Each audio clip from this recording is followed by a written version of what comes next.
So you want to start a podcast. Here's some facts for you. Fact 1. 90% of podcasts don't get past episode 3. Fact 2. Of those left, about 90% quit before 20 episodes. Fact 3. You only need to publish 21 episodes to become a top 1% podcast in the world. As you can probably tell, this is both a blessing and a curse. However, if you're just blindly chasing goals without having a robust process to support you, you are doomed to become another statistic. My goal here is to prevent that from happening. In this episode, I share all my learnings that saw me grow to 1.5 thousand subscribers and 130,000 views on YouTube. Slow, boring, consistent growth, but growth nevertheless. Here's the promise. At the end of this episode, you will have all the tools and knowledge to release your first or 10th or 50th episode. After the first episode, it's just a function of consistently iterating and getting just 1% better with each episode. The whole chapter outline is designed to be super dense, so feel free to pause here and check out everything that we're going to cover. I wanted to make no assumptions and start at the point where all you know is that you want a podcast, you don't even have your theme defined, you know nothing else. If you do know your theme, just feel free to continue from Chapter 3. You only need a couple hours every week and zero cost to start. You don't need to touch any video editing software at all. In keeping with that theme of learning from somebody that's just 2 steps ahead of us instead of an expert, my goal is to share with you how easy it is to start and scale your podcast in 2025. This is my first solo cast episode, so please do let me know in the comments what you liked, did not like, and how I can make these better. This is the ReadySetdo podcast, and to support it, subscribe on YouTube and all your favorite podcast apps. And now, without any further ado, let's dive in. Welcome to the ReadySetdo podcast, where we learn from journeys of not experts who are just 2 steps ahead of us.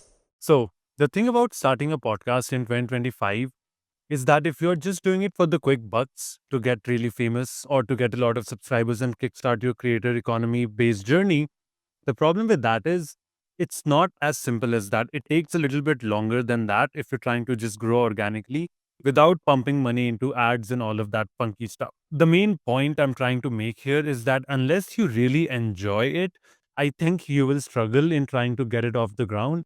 But that's just my take, right? I'm just not expert at this, so take whatever I say with a grain of salt here. My personal want to make this was informed by the fact that I just love YouTube. I've lived on YouTube for the last 10 years of my life, and I kind of always knew that I definitely wanted to do something. And then when I got the chance, I was like, what better way to kick this off than by talking with people that are not experts at various things? Given that I'm just a really curious person just by nature, I figured it would be imperative for me to have these conversations, which I would have enjoyed anyway, even if there wasn't a camera recording this. And I think that's the first biggest lesson I want you to take away from this. Whatever you decide your niche to be, just ask yourself the following question. Would you enjoy talking about that stuff if there was no camera recording you? And if the answer is no, then it's not your niche and you will probably not make it. So why did I choose specifically this area of ReadySetdo where I talk to not experts? Well, it's simple. The first thing is most podcasts out there are just trying to sell you lottery tickets. Just because it worked for Elon Musk when he made his first millions doesn't mean it will work for you. And when I hear him talk, it just tells me nothing about what to do right now. Like, good for you, you did all of that cool stuff, but I want to do that too. But where do I begin? Don't get me wrong, they're great for inspiration, right? It's so cool to hear these amazing people talk about overcoming such insane odds when they make it. But the fact remains that it's really not that helpful when you're starting out and you just want to get from step 0 to 1 and 2. So that was the gap that I was trying to fill personally, just because I found there was no other podcast that was doing that. So I figured, why not take the plunge? The key takeaway from this first section is that literally anyone with a voice and an internet connection can and should start a podcast. Contrary to what you think, your opinions and your thoughts that have been informed by your entire life do in fact have value, and it makes sense to put them out in the world just because. It doesn't even need to be for a reason. You can just share your thoughts. There's absolutely nothing wrong with that. So that brings us to chapter 2, which is identifying your theme. What is that one thing that you have spent hours of your life thinking about, talking about, and are willing to spend another 1,000 hours talking about. If nothing immediately jumps out to you, I highly recommend the book Mastery by Robert Greene. It goes over what you used to do when you were a child that you could just do for hours on end without even realizing that you were doing something. Chances are your theme or niche has something to do with these things that you used to do in your childhood before you were corrupted by society and your parents. And I don't mean that in a bad, negative way, but really before your character was tarnished and stamped out by the world that you grew up. Sometimes people choose to do open ended podcasts, which are fine, but usually it helps to get a balance between educative and entertaining. You could obviously steer completely on either direction. My gripe with going the entertaining way is that it can be really hit or miss, because if you're just, a relatively lesser known person just spouting your opinions about politics or whatnot, that can just take a little longer for you to grow in terms of having a real tangible value attached. You also definitely want to figure out your target audience. To be fair, I haven't even figured out mine yet, so this step isn't that important. But if you can think of one or two key sectors of society that you feel like would enjoy listening to your conversation, just think of an age range, a demographic, male, female, whatever comes to mind. Roughly, is the goal here is just to identify that there are people out there that might potentially be interested in this. If your niche is too small, don't worry about that. That's actually a great thing. You always want to start with a niche which almost feels too tiny to even work with. All great companies and podcasts have started exactly like this. There is no shame in starting out. In fact, if you do have that, that's honestly, I would say that's the best case scenario. There is nothing better than a niche. But again, if you haven't and if you're like me, that's totally fine as well. Sometimes niches can also develop while you go. And this is, I guess, also very true in the spirit of Ready, Set, Do, which is just all about getting started, clicking record and uploading your first video. Nothing else really matters. The last thing I want to say around the topic of themes is that make sure you're able to list down your first 20 guests. Now, I can understand if you're really not willing to talk to guests at all and just want to do solo casts. That's totally fine. Most people, I would think, though, would want to talk to guests. So, this would be a great step where you would just pause, having defined your theme, and then just try writing down 20 people that if you had to reach out to right this instant, you would be able to do that. You can't be like, oh, yeah, I'll find people on LinkedIn, or if I start looking, I'm sure I'll find somebody. No, that's not how this works. I need you to stop, literally stop, and write down 20 names of people that you would be able to invite as guests, and they would probably oblige. Finally, once the initial planning is done, that will tie the bow around stuff like how many initial episodes you want to do as solo casts versus with guests. You'll want to choose a podcast format, which is length, frequency, and style.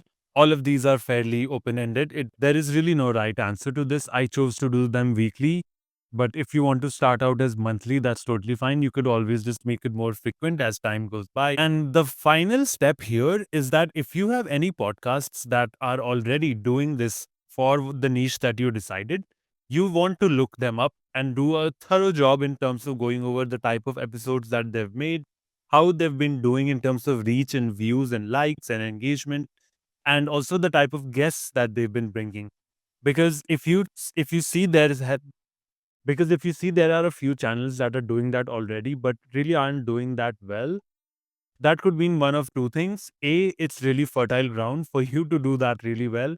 Or it's maybe just juiced out to the max where, when it's stuff like digital marketing and such, there's just so much content on that already that it just becomes very difficult to start a net new podcast in 2025 around something like that. This is not to say that don't do it. If you want to choose your niche as digital marketing, that's completely fine. All I'm saying is there are specific tools that do a great job at making your research super easy when it comes to that. One of the tools that I highly recommend for this is VidIQ. It's completely free, although you could pay for the pro version, but I personally don't have a lot of use for it. The free version is like really good as it goes. I can show you how it works. So pretty much what it does is anytime you go to YouTube, and I'll just pick the first thing that came on my YouTube, which was Resilient Ratty's channel, who is somebody that I've had as a guest actually on the podcast. So what vidIQ does here is that for every channel, so this is just the latest upload of Resilient Ratty's channel. He's a friend of mine. Big shout out. Go follow him, guys. Even though he's not really a podcaster. But what vidIQ here does is it generates the associated vidIQ SEO score for each video. So you can see what the video tags were and how they did and why they did how they did. So in this case, I believe Ratik could have done a better job writing the tags. And then if you go on views, it actually shows you for each video how it's doing in terms of views and then when the thumbnails were last updated. So if I pick, say, one of Ali Abdal's videos, and if I go to one of maybe his older ones, so we'll just go here. Yeah, so we can see that normally he gets around 250K views, but for this particular video, he almost got close to a million. So it's an outlier, right? It's a 3.5x. It performed that much better. The engagement was 3.3%, and that's how many people have been watching it per hour. So it's a really helpful tool. Even when you're doing uploads, it helps you write your title. It helps you come up with SEO tag. It's a really helpful tool if you're trying to do any sort of research at all. Say you're trying to look up digital marketing. So if you just go on YouTube and search digital marketing, it will show you the associated score. So apparently my deduction was wrong because it says apparently that the score is high. What this means is that you're welcome to make videos on this. 70 means that it's a ripe opportunity for you to make videos. Even though the volume and competition are kind of high, but so yeah, and it tells you all of the other information that you need. Highest view have been about 5 million. Those are the average subscribers. Who are the top channels for this search term? All of these channels, I believe, talk about digital marketing a lot. And then it also shows you related opportunities. So how to start a digital agency. It lets you download it as CSV to just look at all the keywords and associated information. You could also just search here how digital marketing agency. So for this, it's slightly lower given that there have been a medium volume as well as the competition is also medium when it comes to this. But yeah, apparently there's already videos. It's funny how this video was made 9 months ago, but it's for 2025. So continuing, that brings us to chapter 3, which is essential tools. This will be fairly short. You actually don't need anything to get started, if I'm being super honest. My first 30 episodes or so were just completely off my phone. I did buy the clip-on lavalier mics just off Amazon for like $20 just to make the audio quality a little bit better. But if I'm being really honest, they didn't really even do that much. Then after that, I gave in and got this microphone for a little more price. It's still like 30, $40, nothing extravagant. But there are tools that I can show you one of them that make it so ridiculously easy for you to have studio grade audio quality that it will actually blow your mind. That tool is simply podcast.adobe.com/enhance.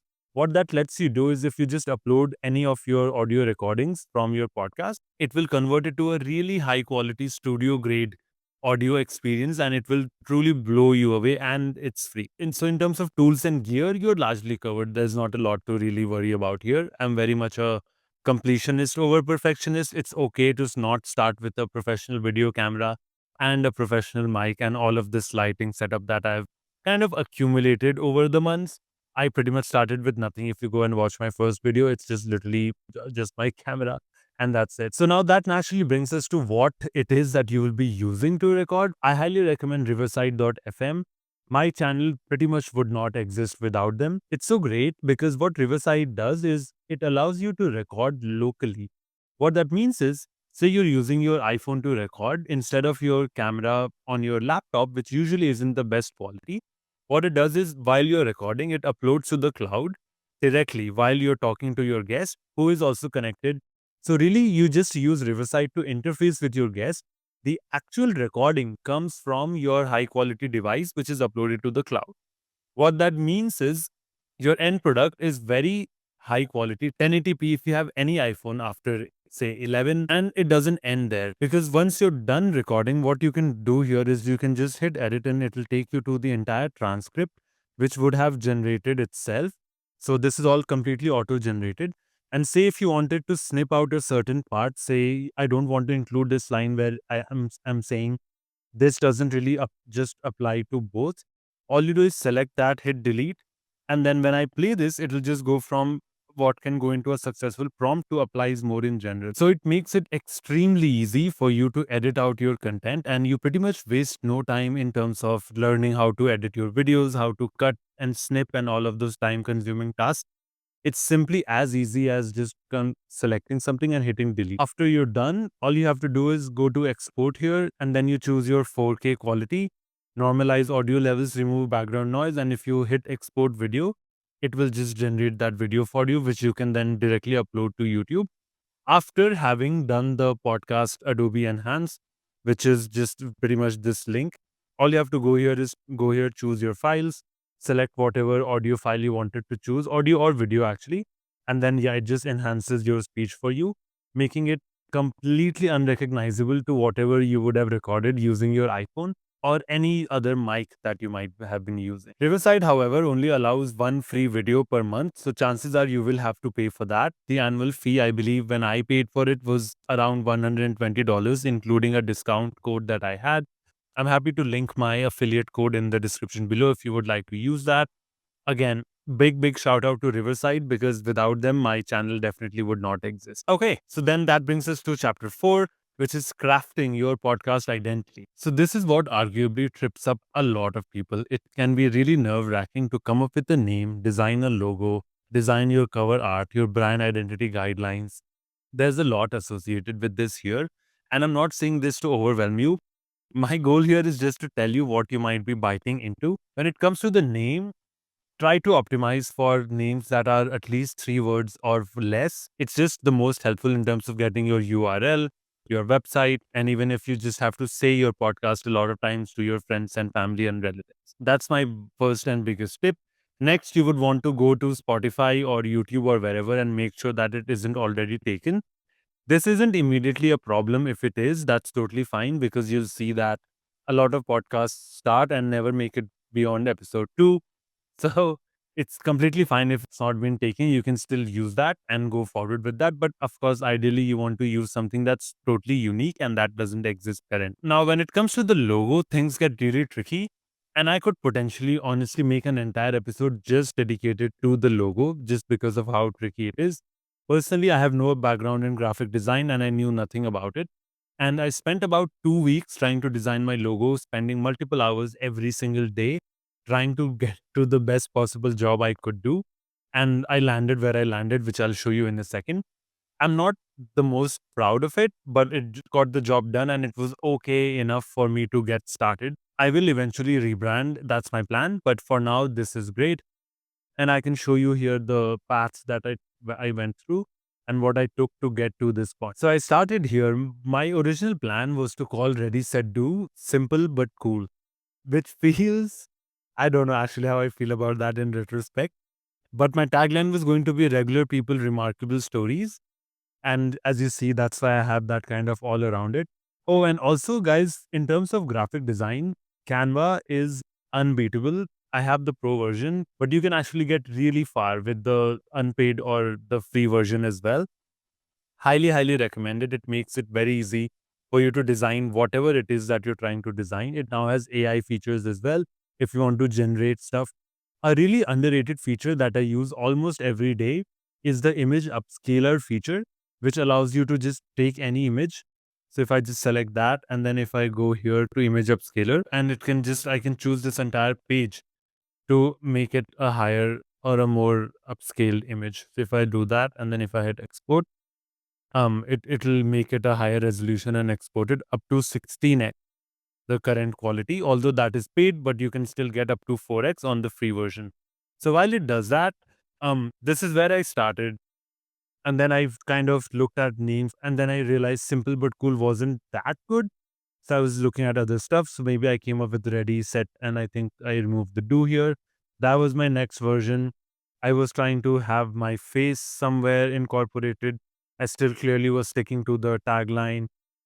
Then it started to look a little bit more like what I landed on currently, which I'll flash here in just a second. Also, this was done. So if I do add to design, it will add the higher resolution version. And you can pretty much do that with faces that are blurry, with image qualities that aren't as good. it goes a really long way in terms of making stuff really sharp. So I'll remove that for now and we'll keep going here. So you can see how the color scheme was evolving. I got in some triangles. I don't know what's going on there.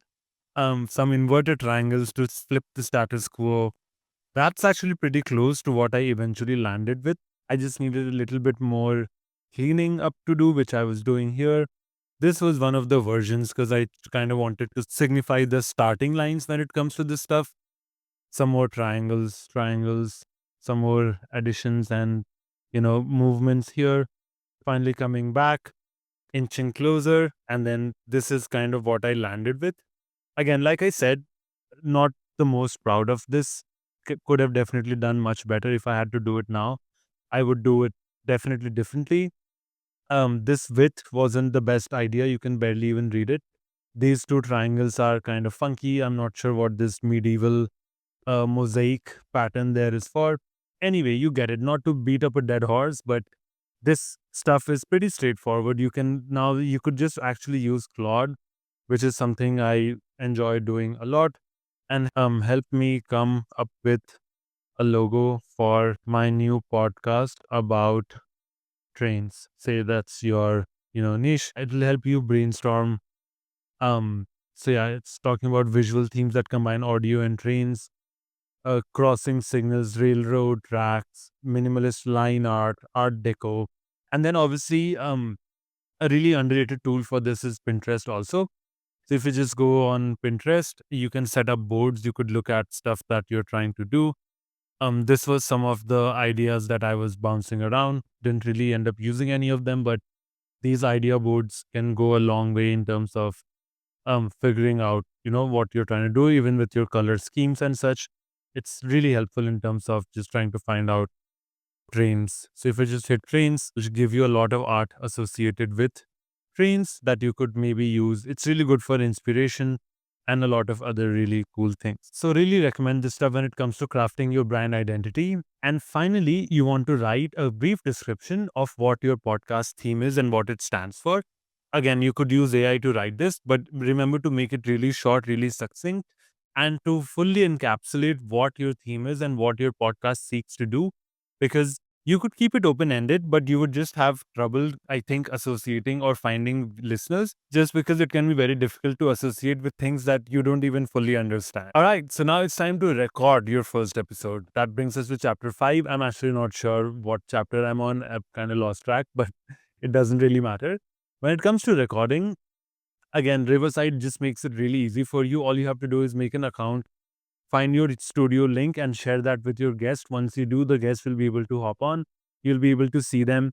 You'll just hit record, go through your entire conversation, and then hit end recording once it's done. And then it'll take 2 minutes for it to process and generate the transcript. And it will then be in front of you for you to look all the way through, clean stuff up, do whatever you want with that, export that, and then pretty much it'll be good to go. There are options to export both video and or audio based on what you're trying to do.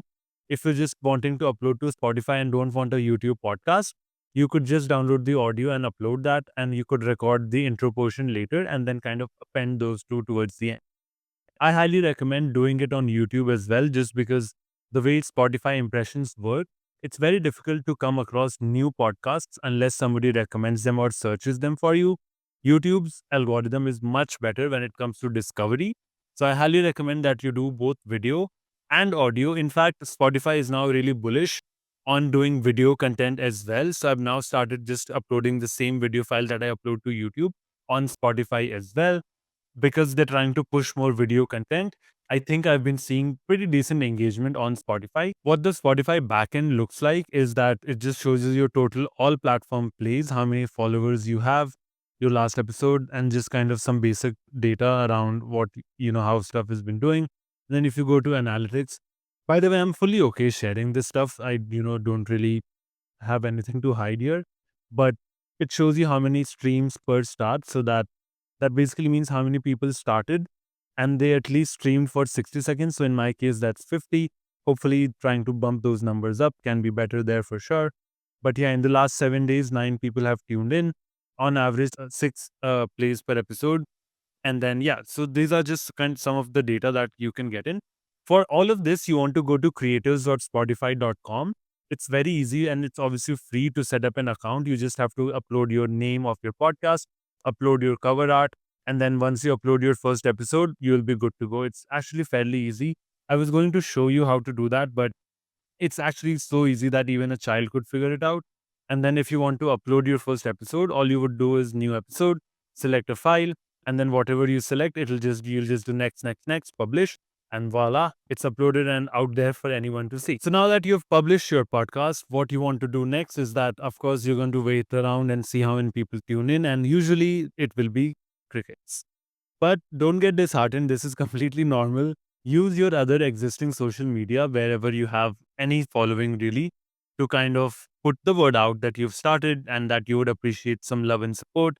I started with Instagram, but the mistake I made was that I was just doing that on Instagram. I now have a presence on Instagram, LinkedIn, YouTube, as well as Twitter. Except when I first started, I was really just doing Instagram, which I don't really regret that much, but I would have grown much faster if I was doing all four platforms right from the get go. LinkedIn, especially, I want to call out, is a gold mine when it comes to professional type content. So, a lot of my episodes are around moving abroad or starting a new job or breaking into a certain type of job, be it product management or data analytics or whatever the case may be. It's really underrated because a lot of the content that you put out on Instagram usually isn't as suited for going viral when it comes to podcast clips, because people there are usually just trying to chill and they don't really want to be educated. LinkedIn crowd is a little different in that they want to get that information. So that's your user base right there that already exists. In addition to putting your content out in terms of the full episode, I highly recommend that you use Riverside's Magic Clips capability to also pump out shorter form versions of your full episode throughout the week, scattered in or month, whatever the case might be, to continue to engage your audience. To do this, all you have to do is go to your recording wherever you had recorded with your guest, and then if you just hit Magic Clips generate here and then generate clips, it will sift through the entire track and automatically generate 9 is to 16 versions, so real format of clips directly for you. And then all you have to really do is just hit download. And of course, you can edit them as well. You're not locked in just because Riverside generated a certain template. You have to stick to that. But yeah, of course, feel free to customize it to the way you want. Choose any other relevant portions that you'd like, and then continue to upload through the week or month or whatever your frequency is on all platforms. This is really critical, and this is something I started doing way too late. I just used to do my main episode per week and then kind of wait around for the views to come in, which naturally was not the case. But once I went back to uploading more weekly shorts, I found that the engagement definitely picked up. And think of it this way, even if you get one new subscriber per every short that you post, that's five new subscribers every week for 52 weeks. That almost brings you to 200 subscribers that you would not have had before. And then the final note on publishing is that you want to make sure you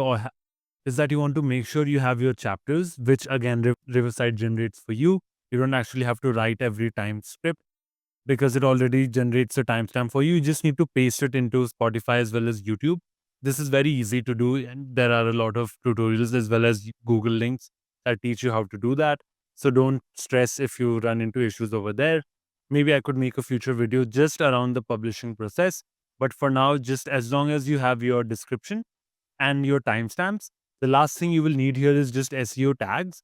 My favorite thing to do is to just go on Claude and ask it to generate the tags for you. You can just tell it that you can just paste the timestamps into Claude and ask it to generate SEO tags for YouTube.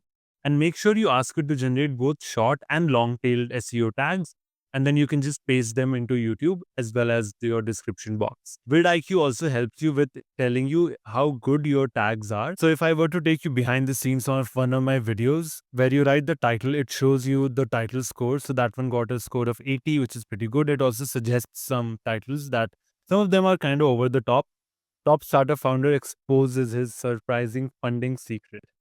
I mean, yeah, it's kind of hit or miss. You don't actually have to follow it. You can just do your own. It doesn't really matter.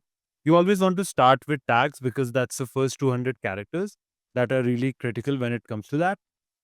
VidIQ gives you an optimized score, but this isn't that interesting because it says that your title isn't too long I have found that it's not that big of a problem for your title to be too long. It's kind of hit or miss. So don't take this too literally. It's just supposed to be a guide. And then this is where your timestamps come in. And then, of course, you want to generate your thumbnails, which we will talk about next. And then finally, this is where your tags go. So as you can see, you're only allowed 500 characters. And for whatever reason, it isn't loading now, but it actually generates the score of each of these tags. So as you can see, some of it is generating. It just sometimes takes a while. But yeah, so that's how you can verify whether your tags are even good.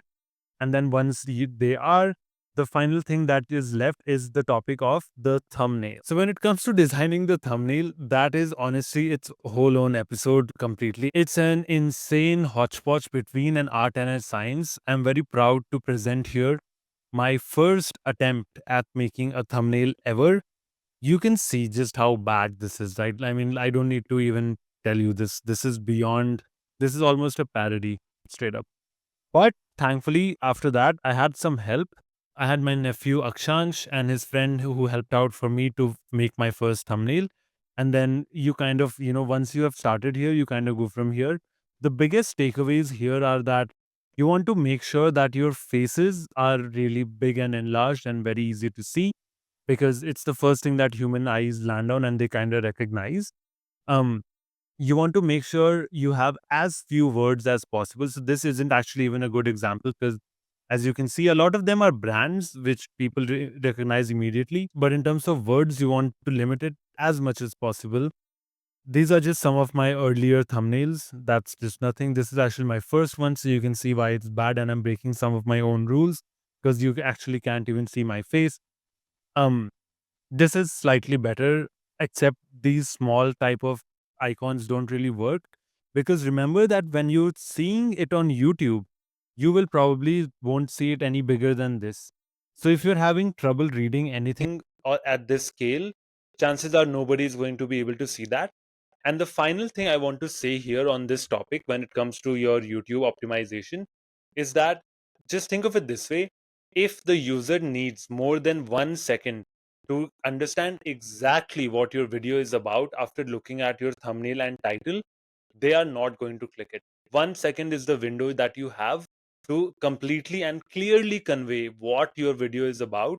And if there is any confusion about it, the person will just scroll past, because remember, there are 8 other videos for them to choose from. And when they're scrolling, it's the same thing. It's very difficult to get attention. So make sure you use that 1 second that you have really, really effective. And then from here, thankfully, this stuff gets pretty easy. After this, it's really just a question of continuous iteration and getting better at each and every iteration. From this point, once you've published, all you want to do is you make sure you have your momentum and you record your episodes consistently. Don't wait for each week to record. If possible, you can record multiple every week as well. There's nothing wrong with that. In fact, you will thank yourself if you have some in the bank, and you'll be able to breathe easy and sleep nicely at night. Once you've done your five, you kind of just continue making sure you promote them, you publish them, go out to meet people in real life, tell all your friends about it, ask your friends to tell their friends about it, put it up on social media. Remember, you really have to own this stuff. I used to struggle with this. I actually still struggle with it. If you just think of it in a way that, this is something I have to do, and it's kind of cringe, so I don't actually want to do that. So I'm just going to, post and not tell anybody about it, and it'll just be that. And I'll just hopefully pray for people to see it and for it to blow up. Well, it doesn't work like that. If you don't help it blow up, it will never blow up. And if you don't even believe in yourself, why would anyone else ever do that? So remember that whatever drove you to make the episode in the first place and put it out there is good enough for the whole world to see if given a chance.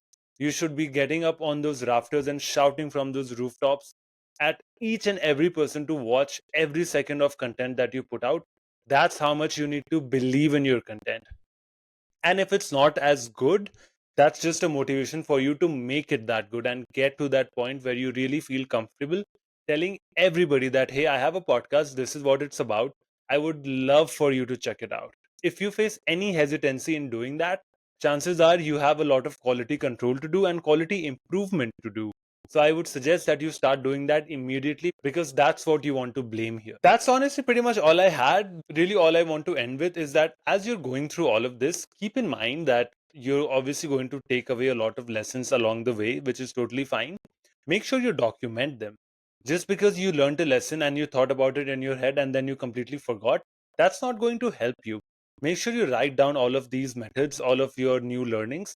And again, I cannot stress enough on the importance of iterating every single week that you do this, or month, whatever the case might be. Remember, everything good in life comes from the effects of compounding. And even if you can get 1% better every time you upload, in no time, I guarantee you that one of your videos will blow up. And using that, all of your other videos will blow up as well. And you will be good to go. Finally, the last thing I want to say is in terms of a call to action, I'll drop a link below here. And I want you all to sign up for that link if you want to ask me a personalized Q&A about this whole process. I would love to work with you and coach you into starting your own podcast, whatever may be the topic, and in whatever capacity I might help. I'm really looking to give back to the community, and I don't think there's a better way for me to do that than this. If there are any specific instances here that you would want me to make a dedicated episode on, please do feel free to let me know. One of the things that I didn't mention was how to actually get the guests. So I have a cold DM template for that. It works remarkably well. I'm actually blown away by how well it works. Pretty much everybody that I've reached out to pretty much at least responds. Sometimes they'll be like, no, I'm not interested, but at least they definitely respond. If you want that template, drop a comment here below and I will reach out to you and send that to you. You could also reach out to me wherever. There's a lot of ways to connect to me, be it Instagram, LinkedIn, whatever you prefer, or you could just email me. But do get in touch. I'm happy to share that cold DM template completely free of cost. And honestly, even if you aren't actually starting a podcast, but just like to reach out to people and get them to reply to you, that will still work. I've curated it in a way over 40 iterations that it just works really, really well. But of course, that's for online, and it's very easy to find people online, right? Based on the type of guests you're looking for. You could go on Instagram, you could go on LinkedIn, you could just Google people. It's not that hard to find people's emails or their social media accounts and then just hit them with that cold DM. So reach out to me if you need that. And then finally, for in person recordings, again, that's a whole separate conversation altogether when it comes to the logistics of that, because Riverside lets you do that, but it's slightly tricky when it comes to that.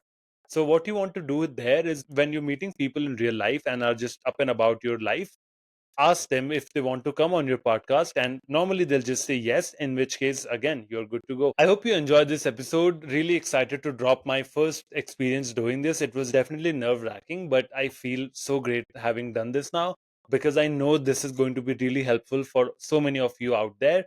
2025 is the year you finally take your podcast dreams off the ground and remove the cover that they've been in this whole time. I fully trust you to be able to do this. You got this. That brings us to the end of my first solocast episode on how to start your podcast. This was honestly super nerve wracking for me, and I hope at least some of that was useful for you all out there. If you would like to support me, the easiest way to do that is by subscribing on YouTube and leaving me up to a 5-star rating on Spotify or any podcast app of your choice. There are more links in the description for more direct ways to support me. Another thing that moves the needle a lot for me is you going and by word of mouth sharing what an incredible episode this was with all of your friends and family. I hope you enjoyed. Catch you all in the next one. New episodes every Wednesday.